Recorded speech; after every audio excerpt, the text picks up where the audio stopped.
शिवाजी शेकडे. कुठून आले? मुंबई. काय त्रास होता?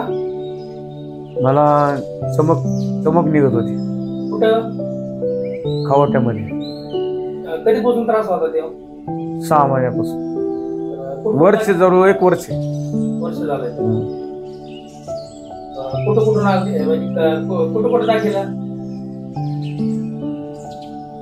2 जागेवर दाखवलं, कड्याला आपले तिसगावला आणि एक घाट सिरसला. तिकडे दुसरीकडे दाखल तर आराम पडला का? नाही, आराम नाही पडला. डाव्या हाताला पडला, उजव्या हाताला नाही आराम पडला.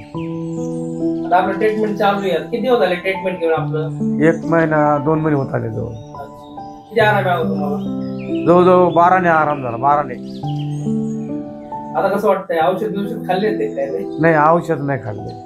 थेरपीवरच आराम पडला तुम्हाला? हा, मला तुम्ही खेचलं ना त्याच्यावरच लय आराम पडला. मला तेच बरं वाटलं. त्रास काय व्हायचं तुम्हाला? त्रास म्हणजे जाम चमकायचं, एवढं चमकायचं विचारच करू नका. बिजली जशी चमकायची, रात्री झोपच येऊन देत नाही. आता झोप येते शांतते. थोडं फन करतो म्हणून तुमच्याकडे आलो होतो. आता मला विश्वास होता म्हणून तुमच्याकडे आलो. मला मुलगा बोलला परत तुम्ही एकदा जा त्यांच्याकडे. आता मुंबईहून आले ना? हा, मुंबईहून आलो.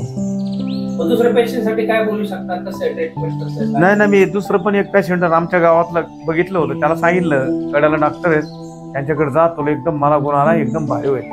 तो शेवगावचा माणूस आहे. मणक्यामध्ये काहीतरी गॅप आहे त्याला मी सांगितलं जा. ते मला डॉक्टर साहेब आहेत ना, एवढे चांगले आहेत की तू लगेच नीट करते तुला. आपलं ट्रीटमेंट कसं वाटतंय तुम्हाला? ट्रीटमेंट भारी वाटतं. धन्यवाद. धन्यवाद.